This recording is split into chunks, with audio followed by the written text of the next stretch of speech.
दुलाराय आसाम कर्मचारी आफादा गुवारै खामानि दोनथ'नाय हाबाफारि बानजायदों।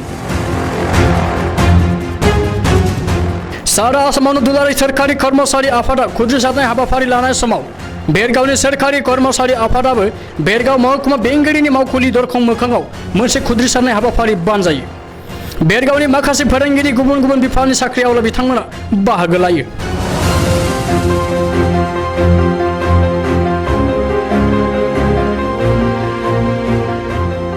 2005 চনৰ পিছত যিমানখিনি কৰ্মচাৰী আছে আমি সকলোৱে গোটেই অসমতে আজি কৰ্মবিৰতি কৰিছোঁ। কাৰণটো হ'ল আমি যিটো NPS অন্তৰ্ভুক্ত কৰিছে, আমি NPS আমাক নালাগে, আমাক OPS অন্তৰ্ভুক্ত কৰিব লাগে। কাৰণ যিটো বেনিফিট পাব লাগে আমি ৰিটায়াৰৰ সময়ত সেইখিনি NPSত নাই।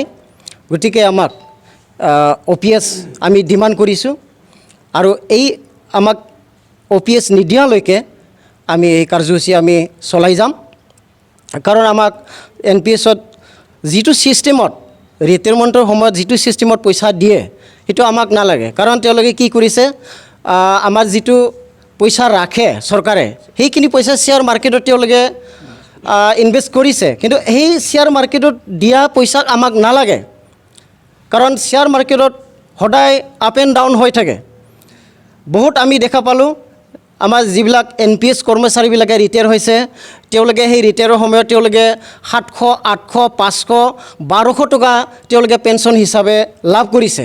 গতিকে সেই বৃদ্ধকালত যি সময়ত আমি কাম কৰিব নোৱাৰিম, সেই সময়ত যদি আমি 700, 800, 1000, 1200 টকীয়া যদি পেঞ্চন পাওঁ, তেতিয়াহ'লে আমি চলিম কেনেকৈ? গতিকে আমি আজি ডিমাণ্ড কৰিছোঁ চৰকাৰৰ ওচৰত বা অনুৰোধ কৰিম যে আমাক OPS দিব লাগে আৰু এই OPS নিদিয়ালৈকে আমি এই কাৰ্যসূচী আমি চলাই গৈ থাকিম।